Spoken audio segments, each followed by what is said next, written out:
Баршаңызға сәлем, сіздермен бірге дәрігер-невропатолог Ақжарқын Исқазықызы. Бүгін сіздермен пантокальцин препарат туралы сөйлесетін боламыз.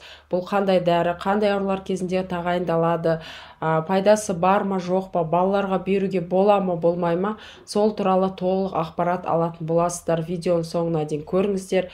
Алдымен менің каналыма тіркеліп, подписаться деген батырманы басып, уведомление деген значокты басатын болсаңыздар, міндетті түрде каналда жаңа шыққан видеолардың барлығын бірінші болып көріп отырасыздар.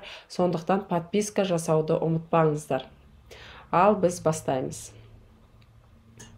Пантокальцин препараты наотропты препараттарға жатады. Наотропты препарат дегеніміз мидың қан айналымын жақсартатын препараттар қатары. Алдымен біз сіздермен описаниясын талқылайтын боламыз. Содан кейін мен сіздерге жеке ойыммен бөлісетін боламын. Описаниясы бойынша бұл препарат основное вещество, яғни әсер ететін заты гопантеновая кислота. Таблетка түрінде және сироп түрінде шығарылады. Бұл препарат мидың көптеген ауруларына тағайындалады. Оның ішінде менингит, энцефалит, әртүрлі эпилепсия, гиперкинездер, Паркинсон ауру кезінде, балаларда сөйлеу дамуын кешігуі, психикалық дамуын арта қалуы, энурез, яғни кіші дәретін ұстай алмаған кезде, және де даже шизофрения ауру кезінде пайдасы бар деп жазылған. То есть описаниясы бойынша бұл препарат чудо препарат, бүткіл мидың ауруларына көмегі бар деп жазылып тұр. Енді жанама әсерлерінде описаниясы бойынша аллергиялық реакцияларды жазған, ұйқының бұзылуы, құлаққа шуыл әкелуі мүмкін деген басқа особо жанама әсер жазылмаған. Енді мені көретін тұрақты көрермендерім біледі, біз препаратты зерттеген кезде сайт арқылы тексереміз. Алдында мен сіздерге жасаған видеоларымда ссылкасын тастап кеткен болатымын. Бұл видеоның астына да ссылкасын тастап кетемін. Медайкю деген сайтқа кіреміз. Бұл сайтта препараттың атын жазатын болсаңыздар, препарат действительно көмегі бар ма, жоқ па, доказанный базасы бар ма, жоқ па, сол туралы толық ақпарат шығады. Енді мына пантокальцин препаратын терген кезде препарат не обладает доказанной эффективностью деп жазылып қызылмен белгіленіп тұр. Пантокальцин препаратына ұқсас тағы да 13 препарат жазылған осы жерде. Осы препаратты түгелмен оқып шыға аласыздар. Оның ішінде міне гопантам, гопантеновая кислота, кальций гопантенат, пантагам, тоже сіздер естіген болатынсыздар. Пантагам актив.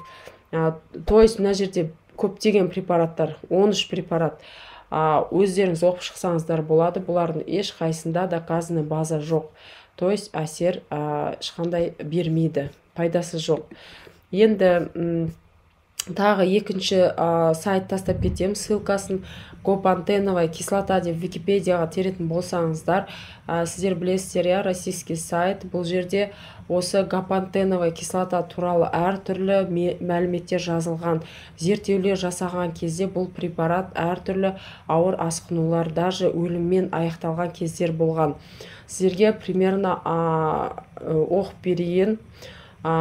1978 жылы Японияда, мен сіздерге аударып айтып отырмын, Японияда бұл препарат қолданып бастаған.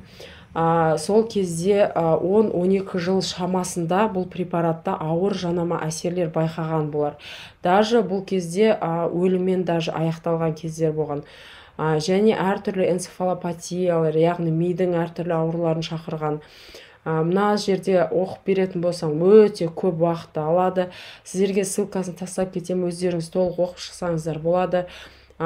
Примерно 2007 жылы исследование болған. Сол кезде Йонг Ми Жан деген кісі жаңағыдай тышқандарға осы препаратты беріп көрген. Сол кезде тышқандардың өзінде әртүрлі ауыр асқынулар байқаған. Оның ішінде ауыр гипогликемия шақырған, инсулин мен кортикостероидтардың жаңағыдай деңгейі түсіп кеткен. То есть даже тышқанның өзі бұл препаратты көтере алмаған.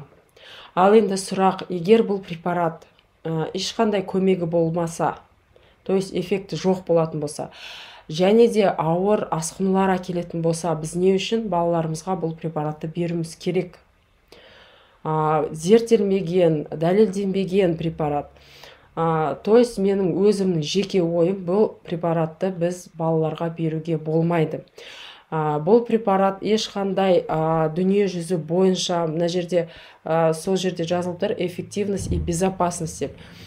По состоянию 2018 года препарат никаких исследований не прошел. В частности, по европейским и американским медицинским стандартам и законодательству он не может быть использован в медицинской практике деп тұр. То есть медициналық тәжірибеде бұл препаратты ешқандай қолдануға болмайды деп тұр. Қорытындыны өздеріңіз жасаңыздар. Толық жаңағыдай сайттарды астына тастап кететін болам, описанияға міндетті түрде өтіп оқып кетіңіздер. Видео сіздерге пайдалы болған болса, лайк баса кетіңіздер. Жақын туыстарыңызбен бөлісіп отырыңыздар. Және де егер қандай сұрақтарыңыз болатын болса, описанияға астына комментарияға жазып кетсеңіздер, сол сұраққа қатысты видео түсіретін боламыз. Пантокальцин препарат туралы кеше маған сұрақ келгендіктен осы препаратқа мен сіздерге видео жасап отырмын. Сондықтан міндетті түрде комментария жазуды ұмытпаңыздар. Сіздермен бірге болған дәрігер невропатолог Ақжарқын Сейтқазықызы. Қош сау болыңыздар, ауырмаңыздар.